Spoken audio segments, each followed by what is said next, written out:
Hi, I'm Jessica Walsh, and today I'm going to explain an English saddle. So as you can see, it's a lot smaller and lighter than the Western saddle you'll see later in the video. And the basic parts are your pommel, which basically just attaches the two sides of the saddle tree together and holds the saddle in place. Cantle, same use just from behind, and then the seat, which of course you sit in when you ride.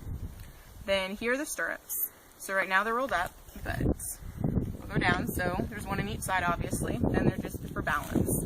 Then you have the girth. They attach to both sides with these straps. Runs under and you just cinch it up so it's tight and holds the saddle in place.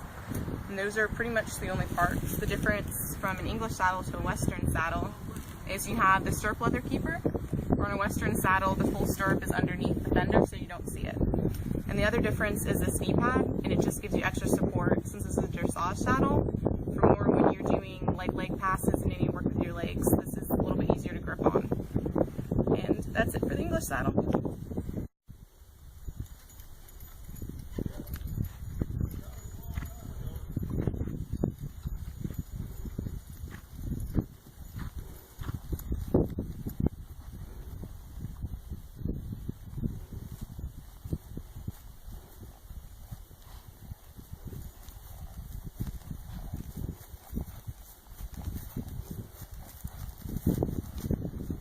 I'm Nate Walsh, and I'm her brother, and I'm a senior at FSU PC Electrical Engineering. And I'm not going to get into how much better our school is for the sake of this video. And if you do, it's a good way to lose breakfast the next morning because your sister's not going to cook it for you. Anyway, so what we have here is a rope and work saddle. It's utilitarian. This is a saddle you can use every day. And as you see in the roping video in the following picture, that the saddle there is just a training saddle. It doesn't have all this extra equipment on it. So to start off, Western saddle, of course you got your horn here. You got a little bit bigger seat. You got your billets on the back, and that's for attaching your saddlebags. So this is really a saddle that's made for working in. So to start off, we'll work front to back. You have a breast strap right here, and this is going to attach to the middle of your girth, and it's going to keep your saddle from sliding back on your horse as you're working. And this is a helper strap to go across the top to keep this strap up off their shoulders to give them range of movement.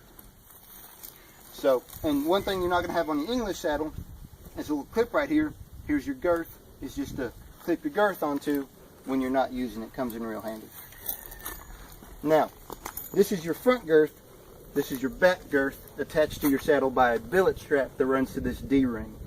Now this back girth, you're going to cinch up tight to the belly of the horse, and that's going to stop your saddle from plopping down on the back of your horse, causing them injury, and just basically keeping your saddle all in one place. Another thing, this is your girth connector. So your front girth will slide through this keeper right here, and that keeper is going to stop this back girth from sliding back into the horse's flank. So protection for the horse, protection for you.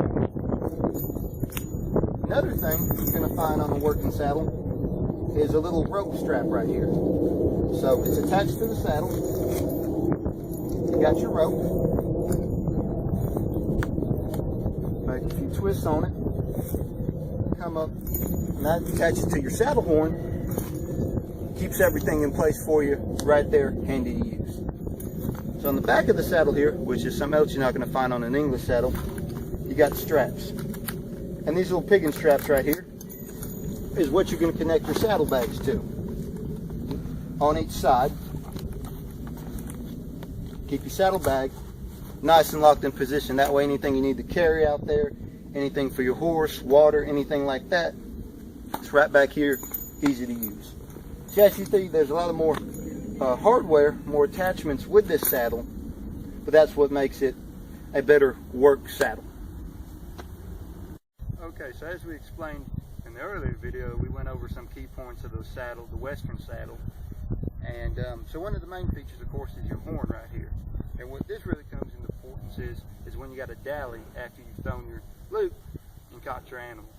So this is just a basic little roping demonstration. We got a roping dummy right about where it'd be if you're chasing after it, either you're calf roping or heading.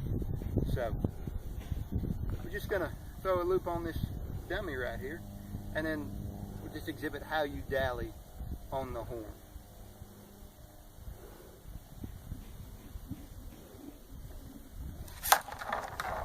So that's a good catch right there.